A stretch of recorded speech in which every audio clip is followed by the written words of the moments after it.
one might be inclined to dismiss the book of the preacher, Ecclesiastes, as the epitome of pessimism.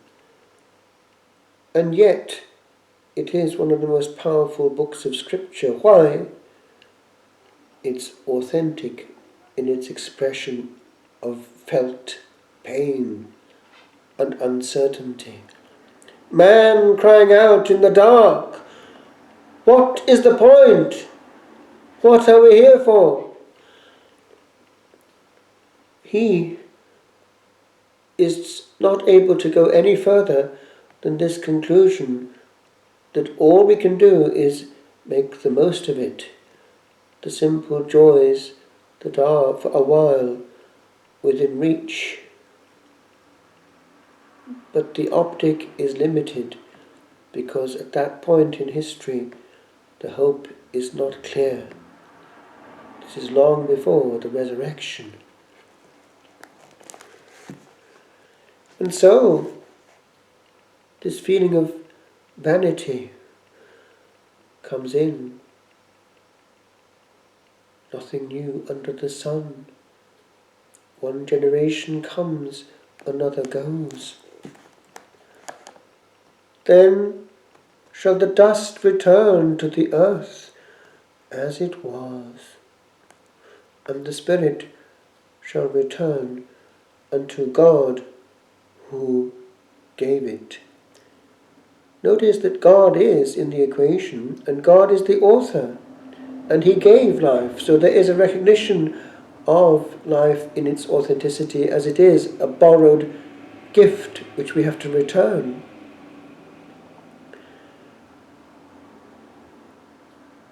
We do well to pause before a grave. Why?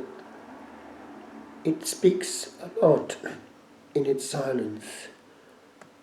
We need to sometimes take stock because we too are limited.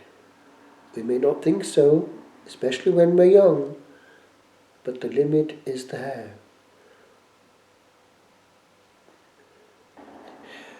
Because man goeth to his long home, and the mourners go about the streets.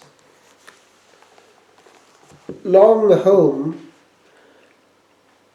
is the translation of Beth Olam.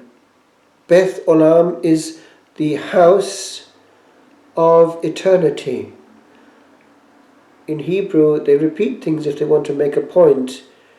Eternity of eternities is Olam, Olamim, and gives us the expression in secula seculorum, and in Greek is toseonas toreonon, the Old English world without end.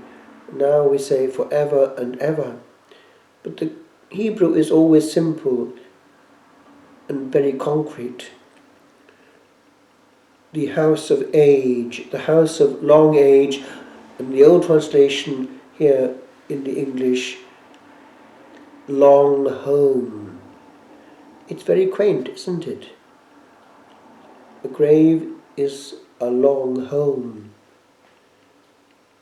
As one American said, "We're dead a long time."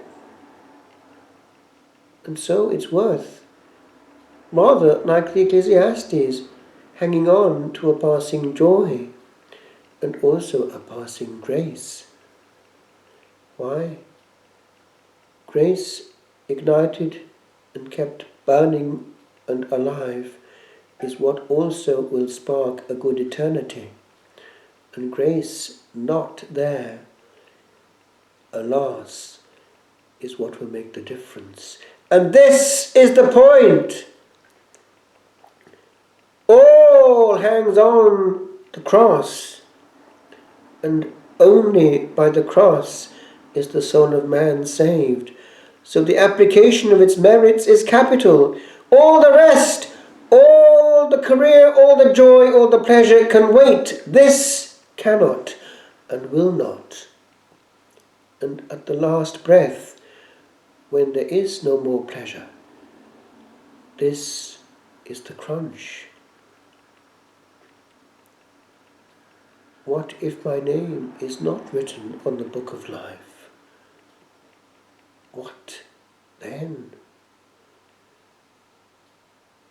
Who is a success if his name is not written on that book? I remember in school I used to be quite amused to see my brother's name written on the wall in the hall, because it had this exhibition to Jesus College, Oxford. And I often think about that when thinking about the role of honour on the other side. Not finding one's name on the book of life. Coming from a great, glorious history perhaps, having left an imprint on the course of that history, but if the name is not written in the book of life, what was the point?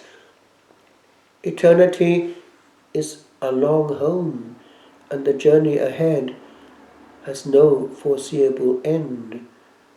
Indeed, it has no end. And if it's a bad end, which does not have any end, what was the point?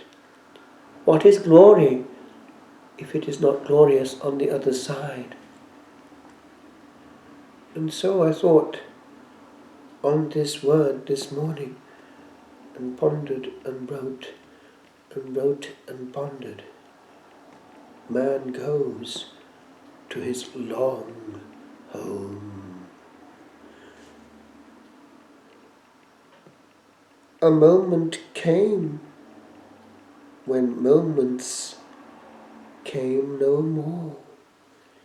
When nothing came, when nothing could be writ upon the annals old.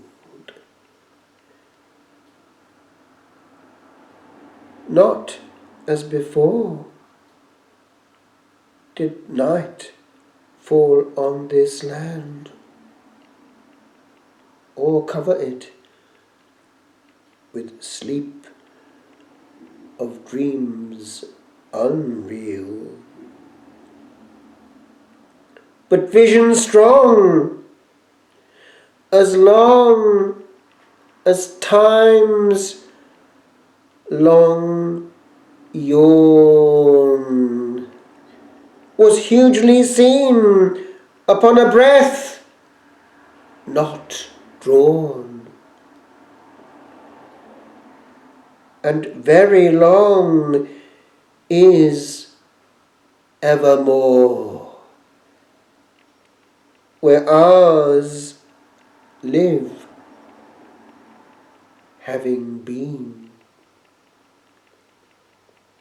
O time unknown, O vision doubly veiled, what ticks beat on beyond this beaten track that engines track not well? This land unveiled, is it a place whence some would soon draw back and breathe again, ere pain be the all of all that is and shall e'er be? Beyond recall.